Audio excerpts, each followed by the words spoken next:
A situação que você está agora, os seus sentimentos são muito mais relacionados ao que se passa aqui dentro, no teu coração, na tua mente, do que ao que está se passando lá fora. E a palavra, ela foca na tua mente, não no que está lá fora. Porque o que está lá fora é só o contexto, a situação que você está vivendo.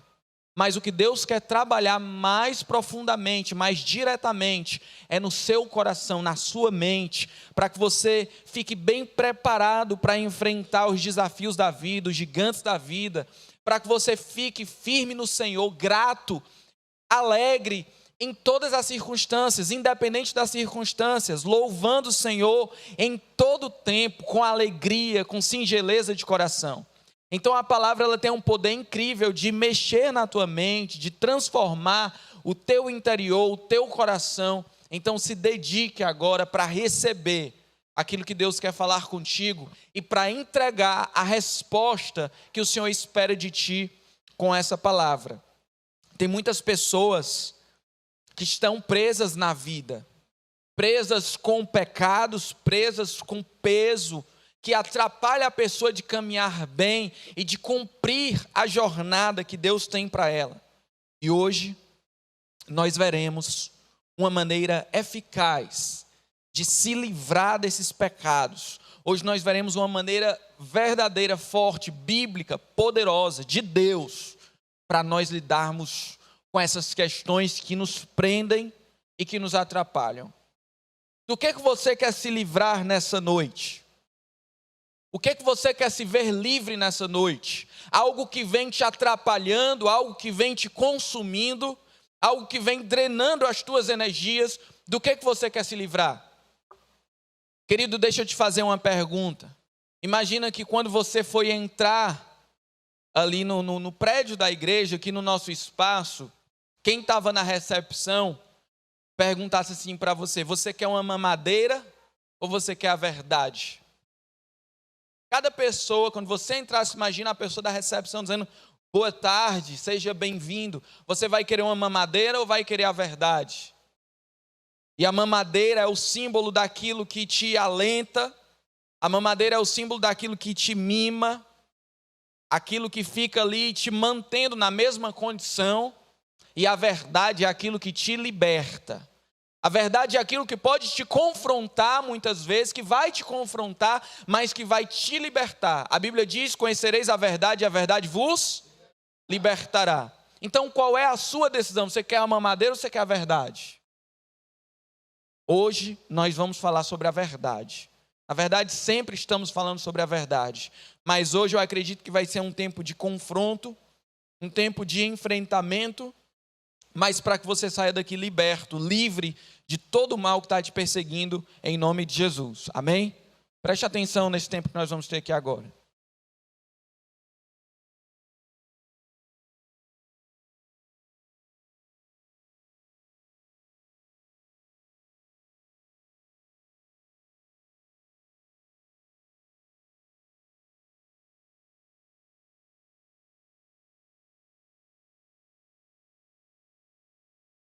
Perdão pelos mesmos erros.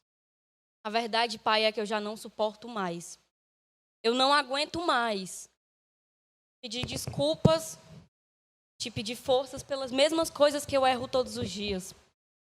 Senhor, os meus olhos que me fazem pecar, desejando quem eu não devo desejar. Senhor, os meus olhos que pecam contra ti, vendo a pornografia. Eu arranco os meus olhos nesse momento. Senhor, as minhas mãos que tocam o meu corpo sujo, que sujam o meu corpo que tem que ser santo, Senhor, para te adorar. Eu arranco, Senhor, as minhas mãos nesse momento. Porque eu prefiro, Pai, arrancar um membro do meu corpo do que sujá-lo todo. Senhor, a minha timidez, que me impede de viver o teu propósito, que me impede de viver o que tu quer que eu viva, Senhor.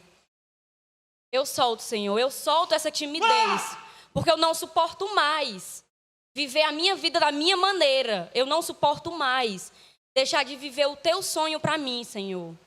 E eu decido hoje, nesse momento, eu decido viver para ti, ser exatamente o que tu quer que eu seja.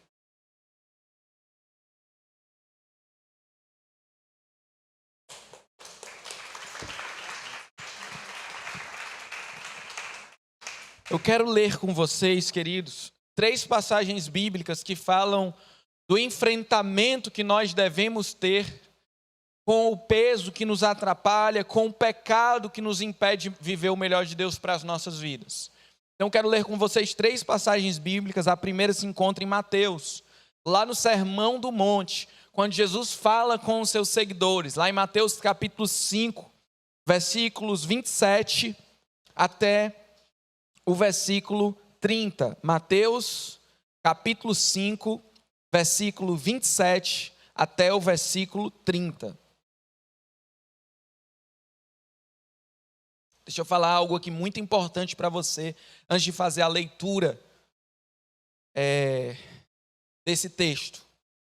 Nós falamos há 2 domingos atrás, faça a sua parte, porque Deus sempre faz a dele. Deus sempre está fazendo a parte dele. Deus faz tudo cooperar para o teu bem. Deus age com poder, com graça, com misericórdia. Deus abençoa a tua vida. Deus libera o Espírito Santo. Mas nós precisamos fazer a nossa parte para fluir nos rios de Deus. Nós precisamos receber aquilo que vem de Deus e transbordar daquilo que Deus nos deu para o ciclo da plenitude em nossas vidas.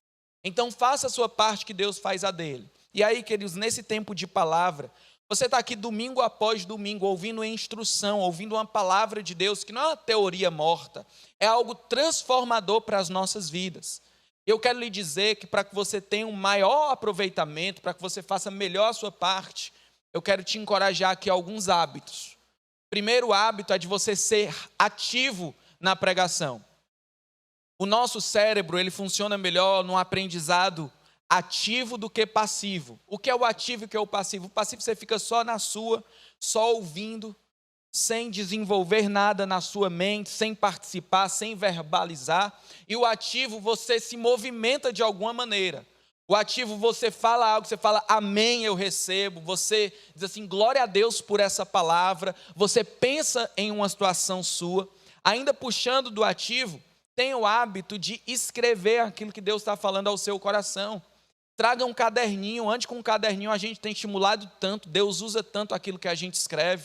Muitas vezes uma ideia assim, que é uma fumaça, quando nós escrevemos, vira algo concreto em nossas vidas. Então escreva aquilo que Deus tem falado com você. Durante a semana revisa em casa, transborda sobre outras pessoas. Então é uma maneira de você ser ativo. Outra maneira de você ser ativo é aquilo que você recebeu aqui, transborda sobre outra pessoa.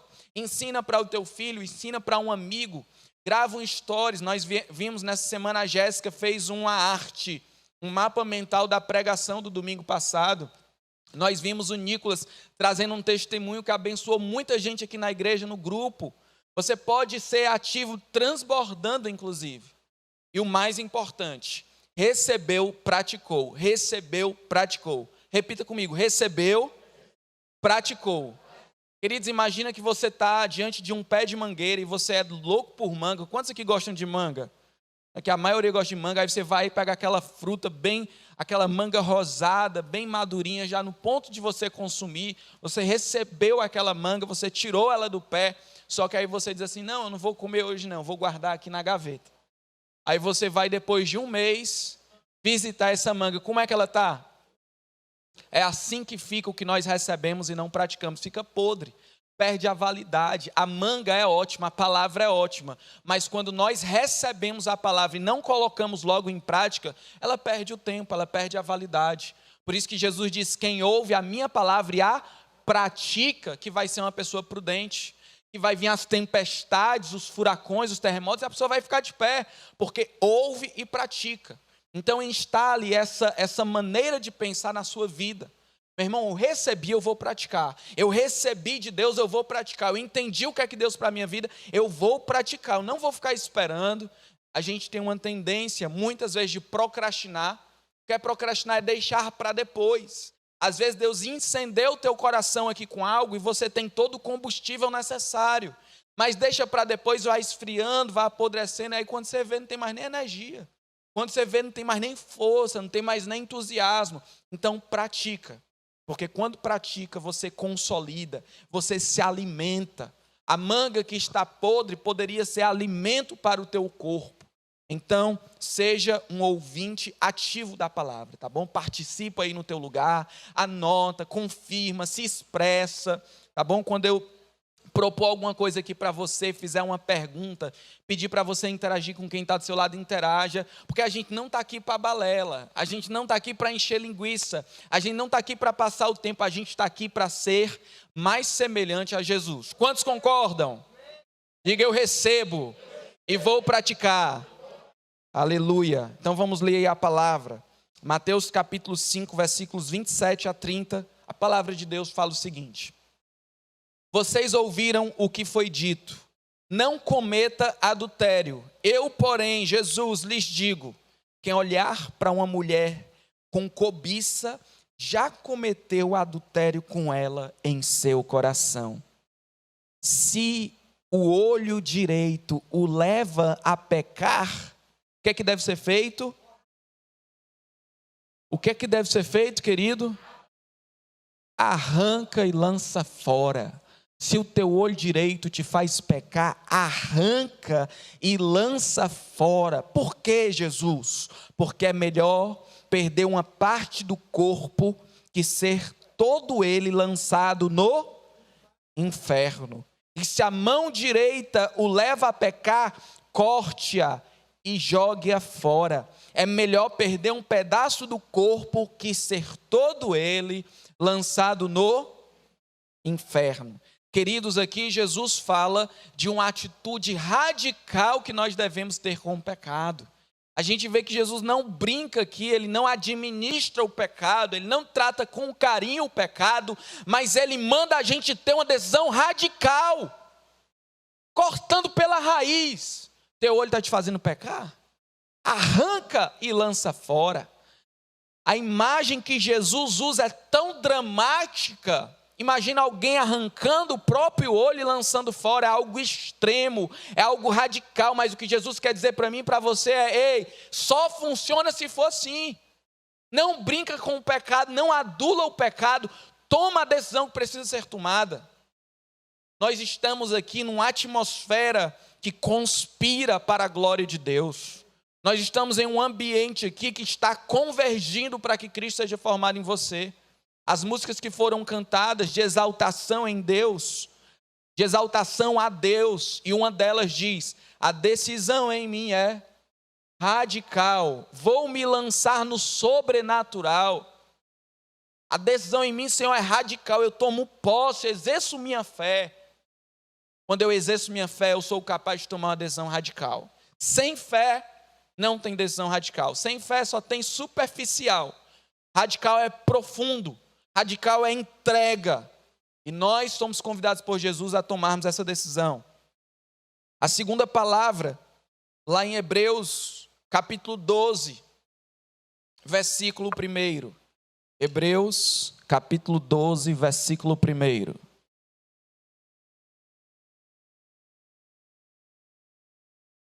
Não tem como quem está em casa experimentar o que a gente vive aqui. A igreja não é online, amado. Então seja abençoado você que está em casa com essa ministração, mas a igreja não é online. A igreja é presencial, é real. O online é só um recurso a mais que não substitui essa energia que nós estamos aqui, essa atmosfera, esse ajuntamento. Eu estava vindo com a minha esposa e lembrei de uma música muito antiga, um louvor, que fala assim, ó: vem e sopra sobre nós teu sopro, reunidos nesse ajuntamento, honra e santifica esse momento, com a tua igreja que é o teu corpo, faz teu rio de paz correr no meio destes que com fé vem bendizer-te, e a uma voz oferecer-te seus louvores, súplicas e anseios. Tu és o Senhor de toda a glória, ontem, hoje, como foste outrora, no correr da história, revelando seu amor. Deus bendito, Rei e Salvador. Aí eu cantando no carro com a minha esposa, para o Senhor vir nesse ajuntamento. E eu pensando assim, amor, tem tanta gente na igreja perseguida, que se arrisca, Biel, arrisca a própria vida para estar nesse mover santo, para estar perseverando na comunhão. Nós não podemos paralisar. Nós não podemos paralisar.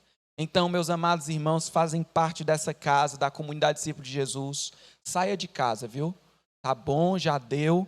Vamos nos reunir, vamos estar juntos. Se você quiser, você fica até no drive-in. Você bota seu carro aqui, eu deixo uma vaga para você ficar ali dentro do carro, pertinho aqui da gente. Eu coloquei um local aqui no cimento, hoje está vazio. Pode ser só seu. 15 metros de distância para cada pessoa. Não tem desculpa para não vir. Eu tirei todas as desculpas. Tem álcool aqui, até os ventiladores estão jorrando álcool aqui, meus queridos. Aqui não tem lugar para coronavírus, entendeu? Então venha em nome de Jesus. Amém? Glória a Deus. A gente está sentindo sua falta, né? A gente sente a falta porque nós somos uma família em nome de Jesus. E essa segunda passagem fala assim, ó, vou ler aqui na versão revista atualizada, essa segunda. Livremo-nos de todo o peso e de todo o pecado que nos assedia e corramos com perseverança a carreira que está proposta. Livremo-nos do peso, livremo-nos do pecado que nos assedia e corramos com perseverança a carreira que nos está proposta. E a terceira passagem, 1 Coríntios 9, 24 a 27, fala assim: não sabeis vós que os que correm no estádio, todos na verdade correm, mas um só leva o prêmio. Corram de tal maneira que alcancem o prêmio. Todo atleta em tudo se domina, ou todo atleta em tudo se disciplina. Eles fazem para alcançar uma coroa corruptível. Nós, porém, nós lutamos e corremos para alcançar a coroa incorruptível. Assim corro também eu, não sem meta.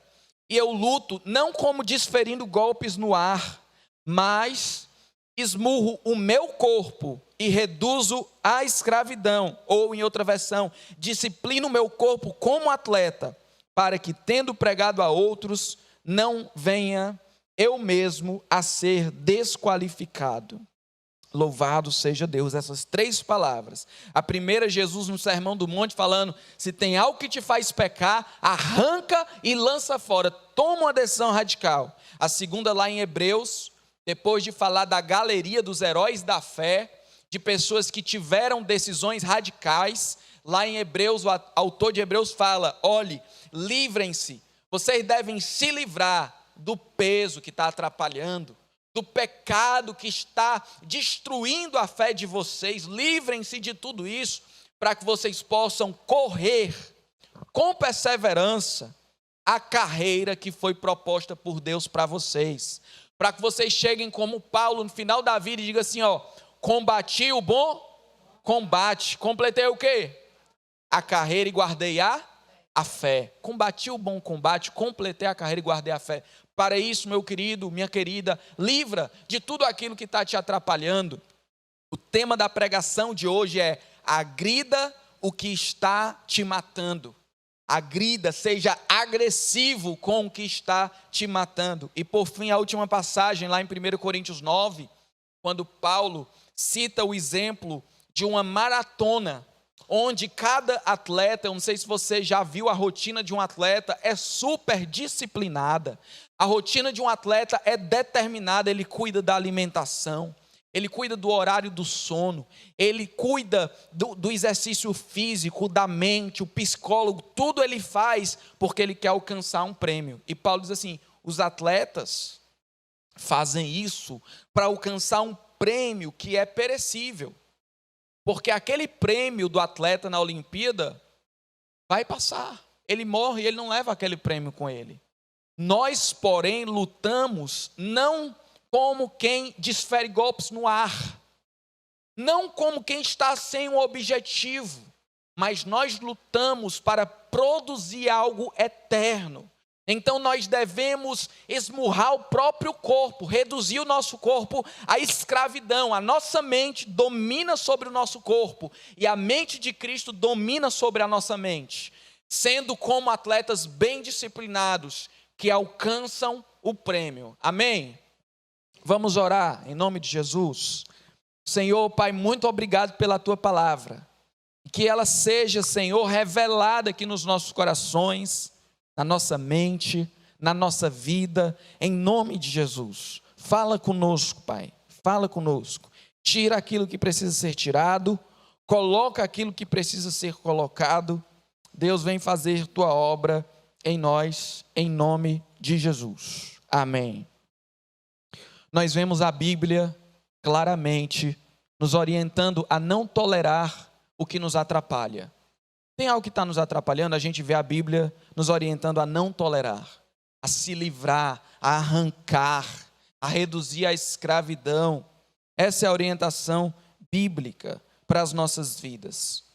Nós temos que agredir o peso, agredir o pecado que atrapalham a nossa caminhada.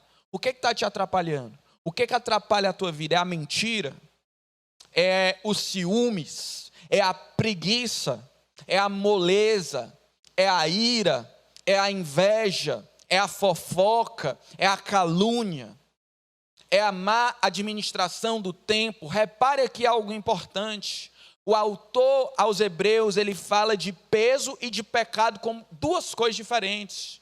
Porque tem coisas que não são pecado, mas são um peso que nos atrapalha de caminhar. Tem amizade que não é pecado. Não tem como dizer, essa amizade é pecado, mas é um peso.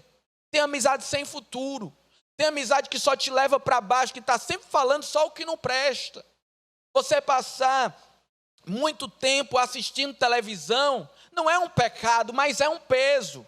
Você todo dia ligar o jornal não é um pecado, mas é um peso. Por quê?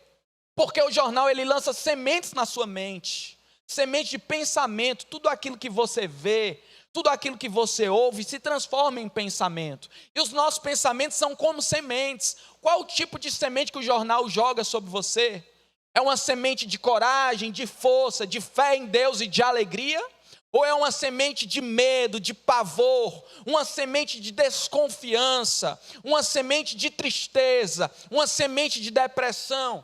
Então não posso dizer que o jornal é um pecado, mas ele é um peso que nos atrapalha. E Paulo diz, a Bíblia diz, Deus diz para mim e para vocês, se livra de todo peso e de todo pecado que está te atrapalhando, porque eu tenho algo para fazer na tua vida. Eu quero que você flua, eu quero que você cresça, mas você precisa fazer a sua parte. Deus sempre faz a parte dele, façamos a nossa. E comece com a força do Espírito Santo, que é o nosso conselheiro. O Espírito Santo tem o título de conselheiro, de consolador. Comece, o Espírito Santo está aqui, move dentro de você, a identificar quais são os pesos, quais são os pecados que hoje você precisa deixar para trás. Eu observo muitas vezes um comportamento passivo e pacífico com o pecado e com o peso.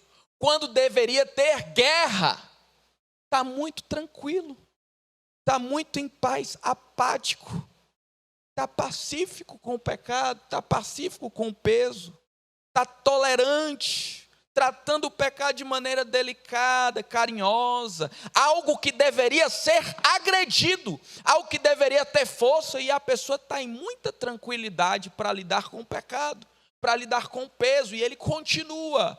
Ano após ano ele continua, mais um ano ele continua, mais um mês ele continua, e a pessoa diz assim, meu Deus, até quando? Deus diz, até a hora que você fizer a sua parte, porque a minha eu já fiz, eu já te libertei, eu já te dei todo o poder para você viver uma vida piedosa, uma vida livre, mas faz a tua parte, agride esse pecado, odeia o pecado. Querido, odeia aquilo que te faz mal, tenha raiva daquilo que atrapalha a sua vida com Deus. Não aceite mais isso. Sempre tem uma história para justificar o pecado. Eu digo que quando você conta uma história para justificar, você dá um fundamento.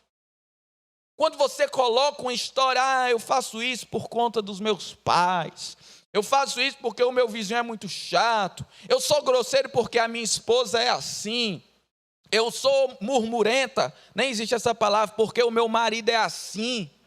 Eu sou desobediente porque a minha professora é muito chata. E aí você começa a respaldar o seu pecado. Ao invés de odiar o seu pecado, ao invés de expulsar ele da sua vida, você justifica quando você conta uma história, você coloca um fundamento. Achei interessante, um dia eu estava conversando com a irmã, e ela me disse assim: Vinícius, eu conversava com uma conselheira, e ela era muito legal, mas ela não me fazia bem. E eu decidi não conversar mais com ela para tratar os meus pecados. Sabe por quê? Porque ela era muito complacente. Sabe o que é o conselheiro complacente? É o conselheiro que quer sempre agradar, num primeiro momento, aquele que ouve. Então o Rafa vem dizer assim, vem para cá, Rafa. O Rafa vem dizer assim: ei, pastor, eu mirei com aquele irmão, ó. E eu falei até uns palavrões com ele. Aí o conselheiro complacente, ele diz assim: irmão, mas realmente aquele irmão é muito difícil, não tem quem aguente. Ou se eu também fazia o mesmo, cara. Eu não sei como é que tu aguentou tanto tempo. Aí eu encho o ego dele, eu alimento, eu dou fundamento para o pecado dele, e ele segue fazendo. Tem conselheiro que é complacente. Quem me acha um conselheiro complacente? Querido, quando eu vou aconselhar, às vezes eu chamo até de sem vergonha, em amor. Isso é sem vergonhice sua, querido. Tem que tomar vergonha. Acho que eu já disse isso para o Rafa. Prova viva, está testemunhando aqui, ó. Em amor, toma vergonha, macho. Deixa de contar historinha. Cara, isso é pecado. Toma um rumo diferente. Porque o conselheiro complacente, ele alisa o pecado. Eu não estou dizendo aqui que você tem que ser bruto, tem que ser ignorante, mas você tem que lançar a verdade em amor. E geralmente eu passo o óleo antes, eu dou uns elogios, eu digo: Rafa, você toca tão bem, meu irmão. Mas, entendeu? E aí hoje a gente vê uma nova criatura. Hoje a gente vê uma nova pessoa, porque recebeu. Mas se eu fosse um conselheiro complacente, se você fosse um conselheiro complacente para você mesmo, você estaria até hoje justificando seus pecados. Então, o conselheiro complacente, observe, ele pode ser externo e interno. Ele pode buscar um discipulador, um líder de G100. Olhe, quando eu e a Kílvia, um casal vem se aconselhar com a gente fica do outro lado. Aí vem o outro, a gente fica do outro lado. Se vem a mulher falar mal do marido, a gente entende: mas e você? Mas e você? Mas e você? Se vem o marido falar mal da mulher, mas e você? Mas e você? Não que a gente não escute o lado da pessoa, mas o mais importante não é o que fazem conosco, mas é o que eu faço diante do que fizeram comigo. O mais importante para eu saber não é quantas pedras jogaram em ti, é o que foi que você fez com essas pedras. Então, o conselheiro bíblico, ele faz isso. Aí tem um conselheiro externo, Rafa, e você tem um conselheiro, a sua consciência, que cada dia deve desenvolver a mente de Deus. Então você cai num pecado e você pode ser complacente com você mesmo. Dizendo assim: não, mas todo mundo peca, cara. Todo mundo vacila. Não, já tô é bom demais. Tipo aquela velha desculpa: ah, já pequei, vou continuar fazendo, mas não se arrepende, toma rumo, né? Aí dá desculpa: já pequei, vou continuar fazendo, eu sou humano. E você pode ser um conselheiro bíblico para você mesmo. Dizendo assim: ei, cara, isso aqui não é a vida de Deus para mim, não. Eu estou fora disso, eu odeio esse pecado. Sai fora de mim.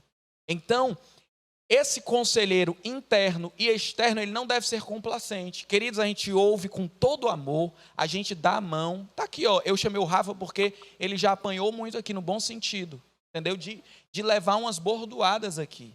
De a gente chegar para ter umas conversas sérias com ele. Mas por que eu lhe chamei? Porque eu vejo na sua vida alguém que recebeu, que praticou e que é diferente. Você é um testemunho vivo hoje. A sua vida é um testemunho vivo. Hoje eu disse para o Rafa que eu ia chamar ele de pontual.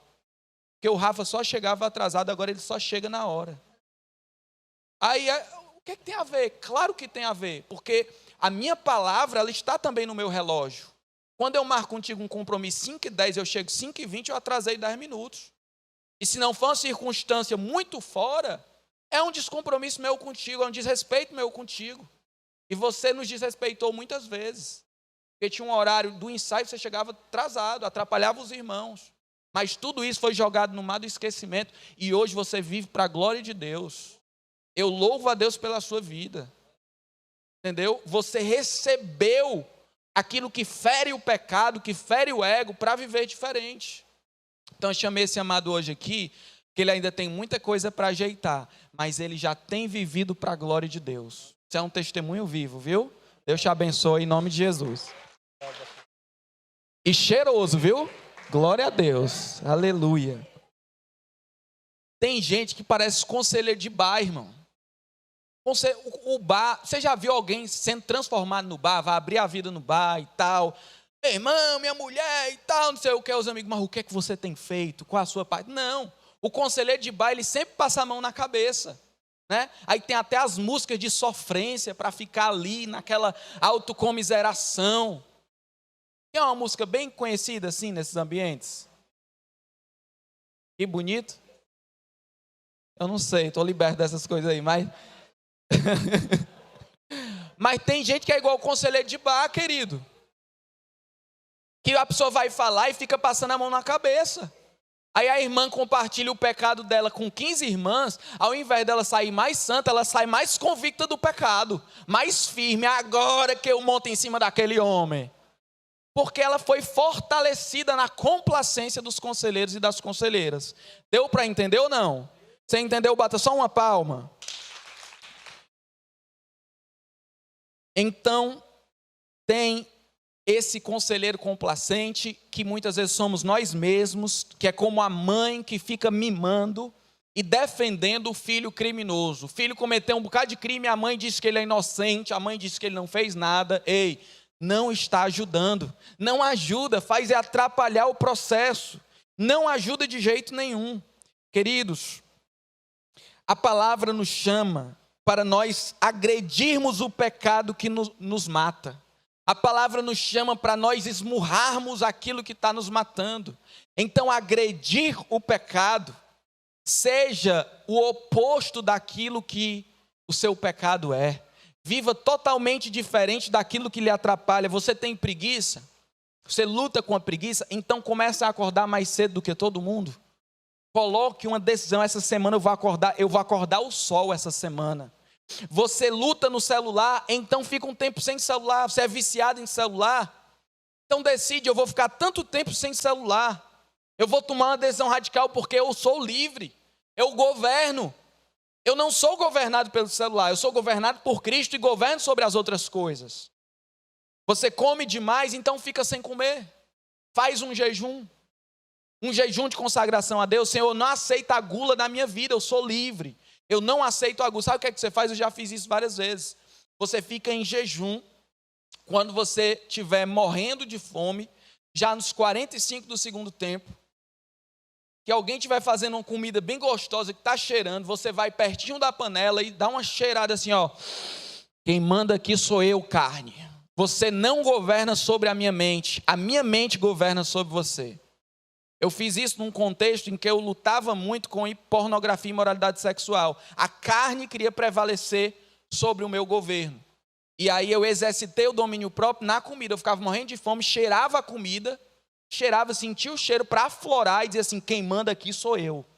Quem manda aqui sou eu. Debaixo do governo de Deus, quem manda aqui sou eu. Deus me deu o governo. Deus me deu o domínio próprio. Então eu estabeleci isso na minha vida. O medo nos faz mal.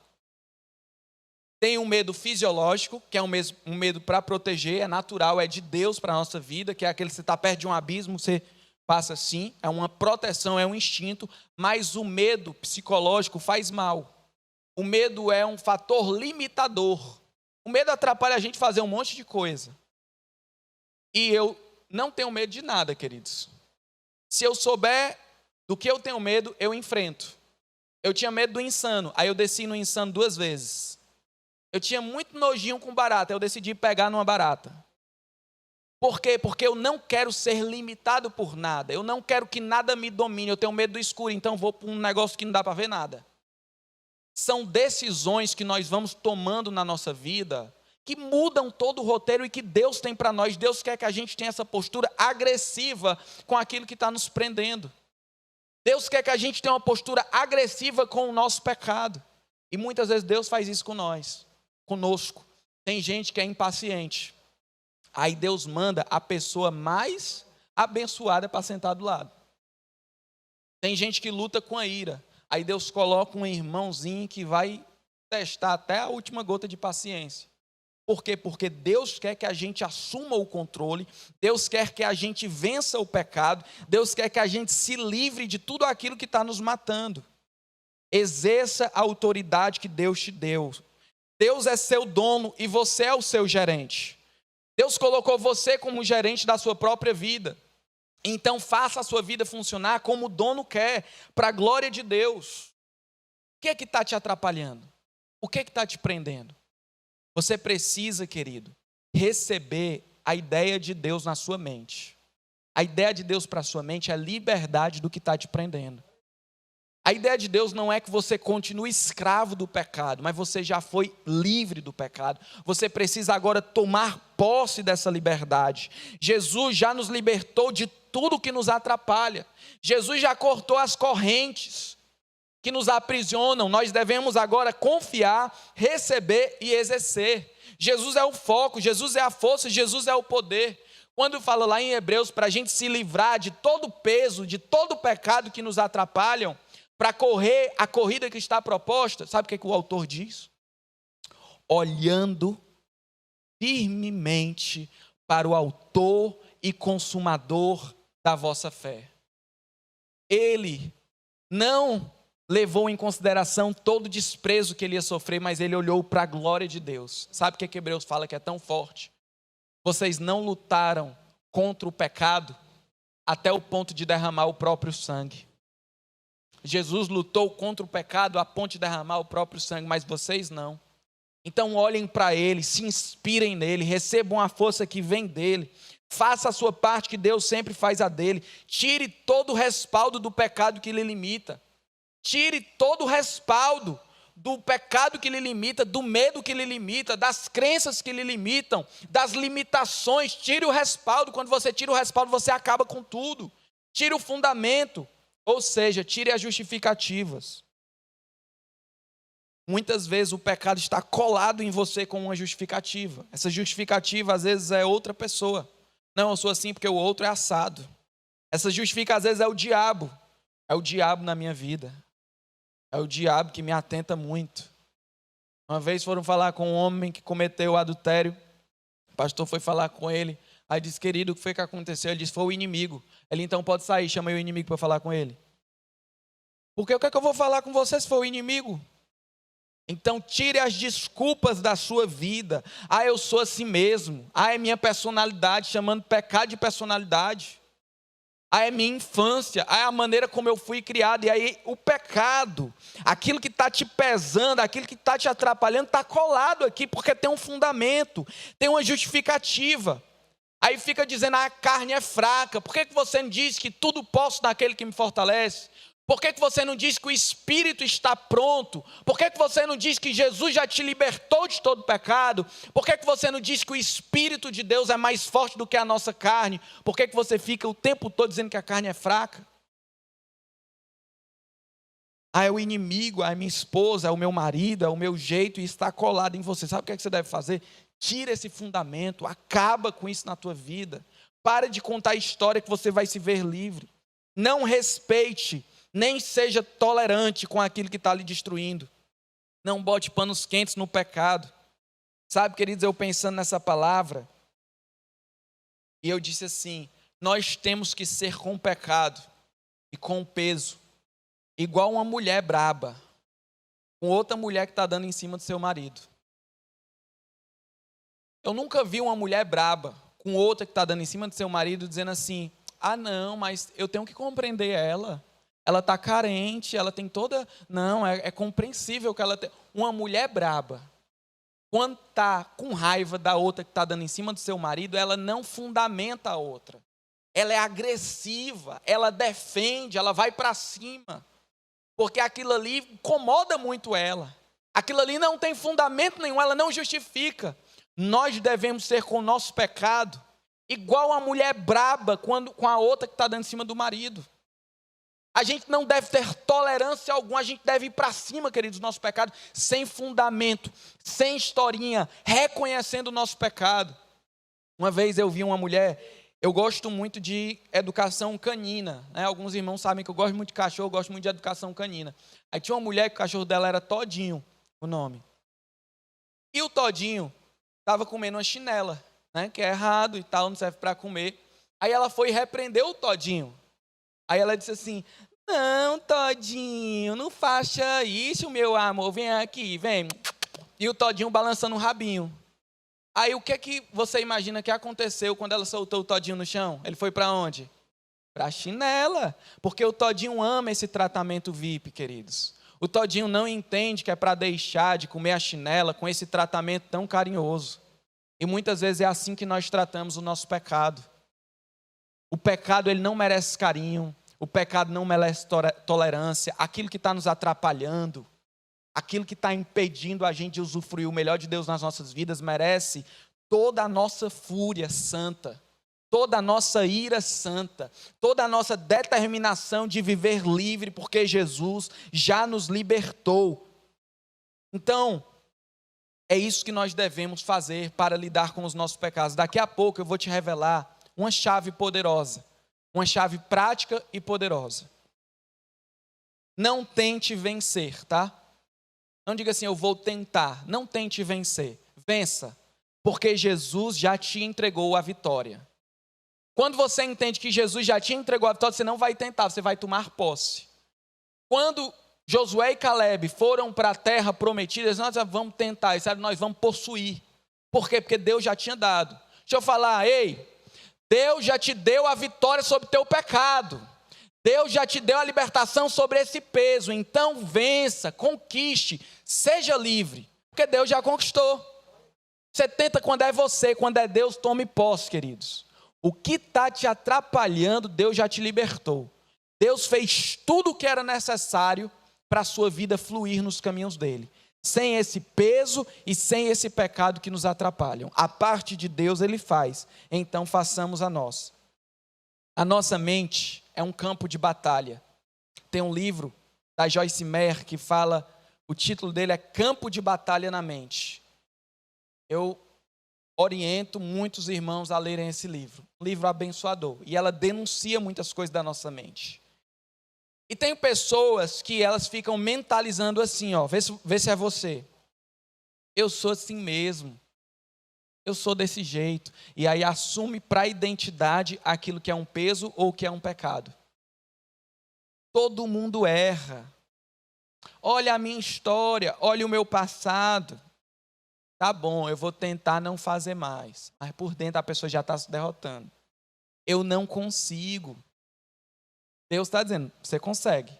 E a pessoa está dizendo, eu não consigo. Deus está dizendo, você pode. E a pessoa está dizendo, eu não posso. Vocês lembram de alguém que fez isso na Bíblia?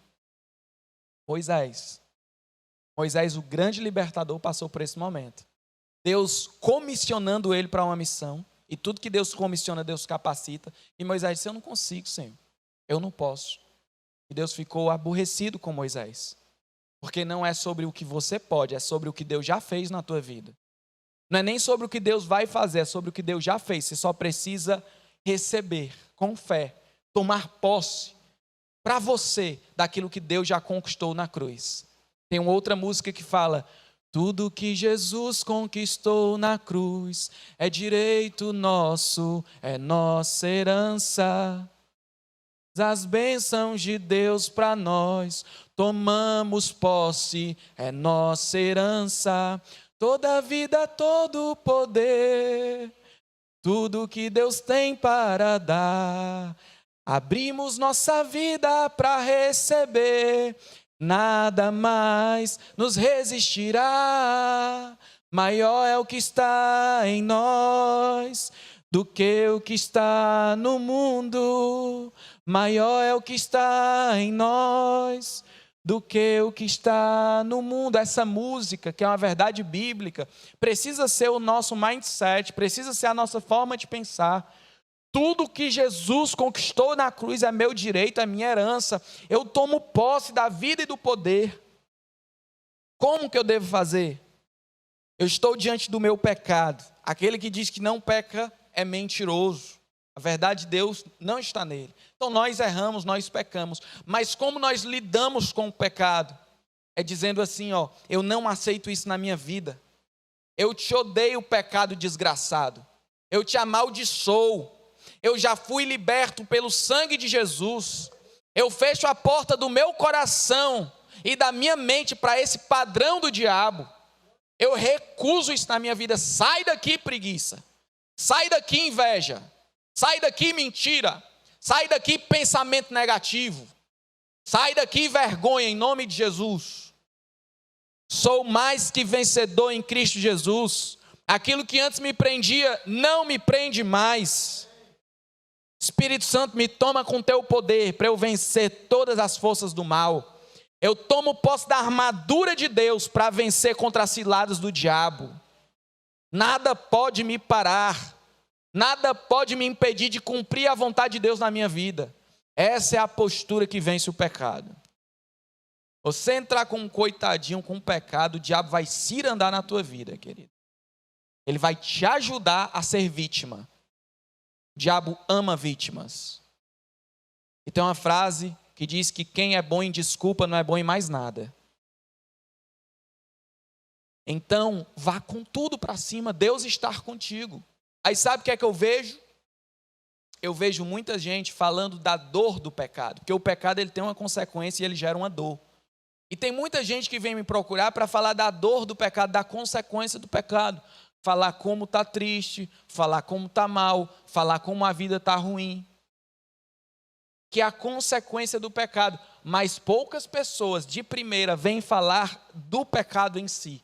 Para confessar o pecado, para denunciar o pecado. Para dizer assim, Vinícius, cara, eu pequei, cara, eu menti, eu roubei, eu peguei algo que não era meu, eu me descontrolei. Sabe o que é que eu quero dizer, Vinícius? Eu me descontrolei, mas eu não precisava me descontrolar, porque eu sei que o Espírito Santo, o fruto dele também é domínio próprio.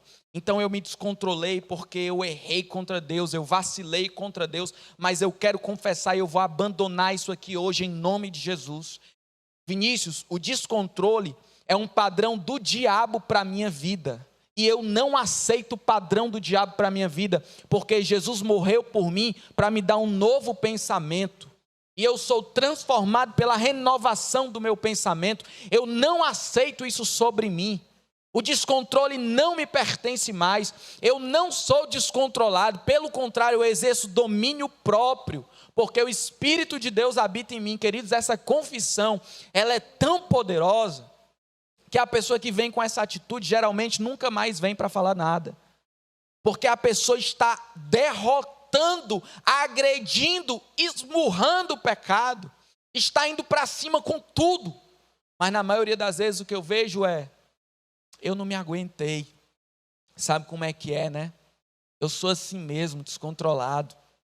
Eu errei e tudo, mas também é o que foi que fizeram comigo. Entendeu? Ao invés de atacar, faz é fundamentar o mal que está contra ela. E eu quero falar aqui de uma chave poderosa para vocês. É a chave da confissão. Certo? A confissão hoje é a principal agressão que eu quero falar contra o pecado. Aí repita comigo assim, confissão a Deus e confissão ao próximo. Vamos fazer o gesto, confissão a Deus e confissão ao próximo. Eu quero falar dessas duas confissões com você. Presta bem atenção. Eu vou até pedir para o Bielzinho, por favor, meu querido, trazer essa cruz bem para cá. Ó. Confissão a Deus e confissão ao próximo. É importante demais você receber isso aqui.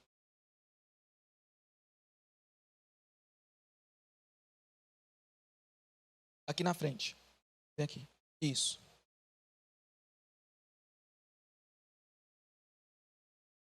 Cadê os post-its? Vocês estão com um aí? Dá um aí.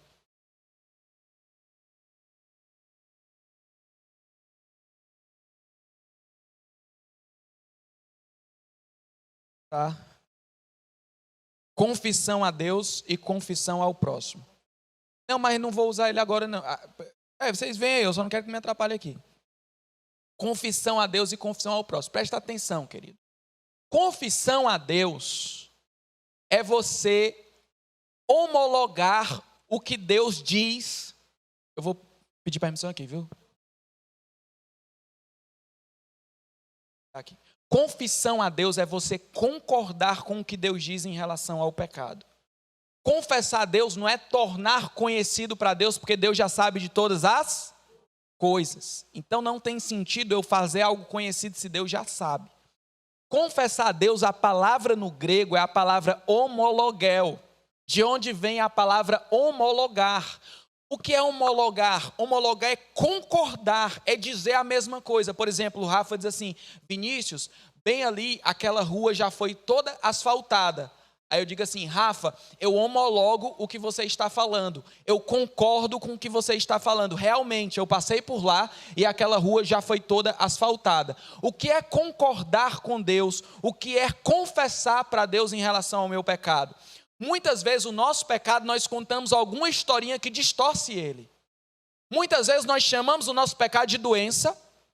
Muitas vezes nós chamamos o nosso pecado como não responsabilidade, mas como um acontecimento de outra pessoa, como um acontecimento fortuito, e nós não concordamos com Deus.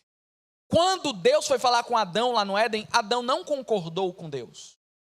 O pensamento de Deus era: Adão, eu te dei total capacidade de não pecar e de não comer do fruto. Você foi lá e pecou.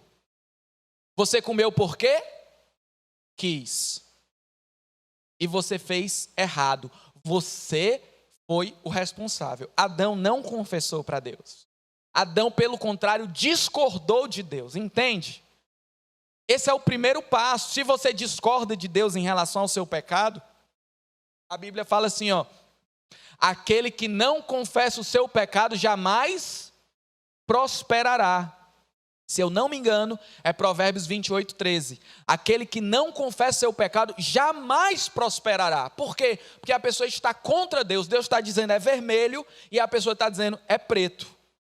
Não tem como prosperar. Então Adão diz para Deus: Senhor, foi a mulher que tu me deste. Você acha que Deus olhou para Adão e disse assim: coitada, olha a mulher que eu dei para ele? Adão estava em discordância de Deus. Adão não estava em concordância com Deus.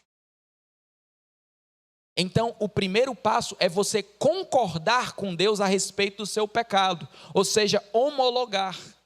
Então, tem tristeza que é uma tristeza pecaminosa. Quando é que a pessoa vai se ver livre dessa tristeza? Quando ela concordar.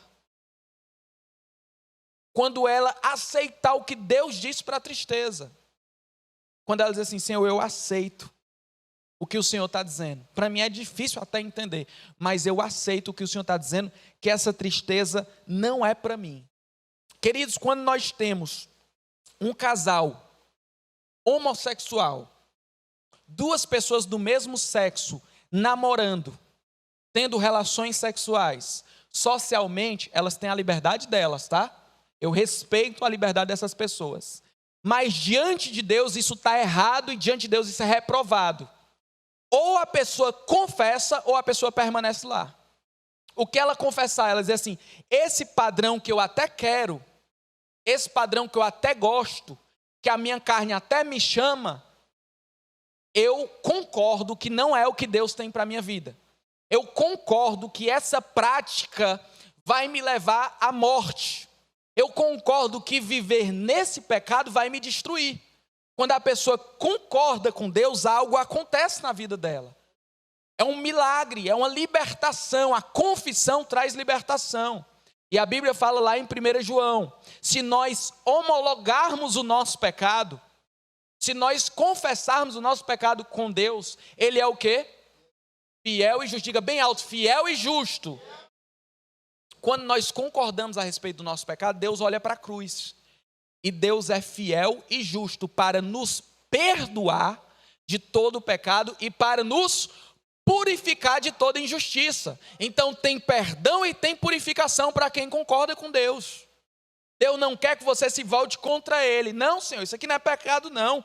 Isso aqui é porque eu sou assim mesmo. Isso aqui é a minha característica. Isso aqui é porque o fulano fez isso comigo. Então, querido, quando você fundamenta o seu pecado, você não concorda com Deus.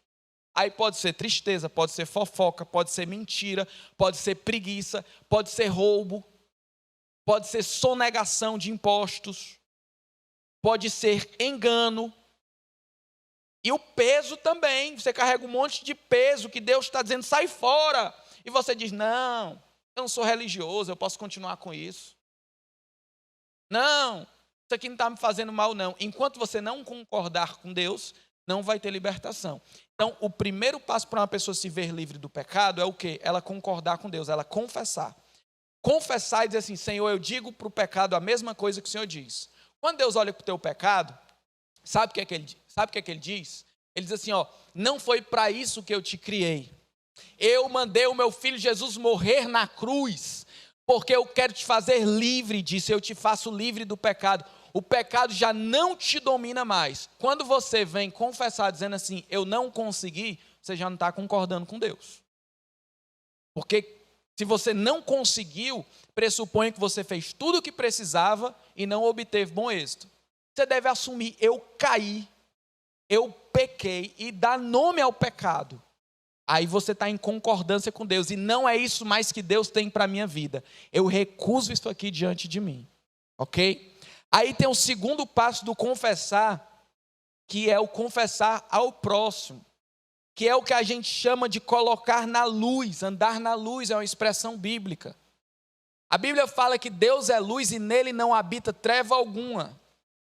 E fala assim, se andarmos na luz, lá em 1 João 1,6, se andarmos na luz, como ele na luz está, mantemos comunhão uns com os outros, e o sangue do seu Filho Jesus nos purifica de todo pecado. A luz, ela torna algo que estava escondido, evidente. Então, quando eu ando na luz, eu não ando com máscara.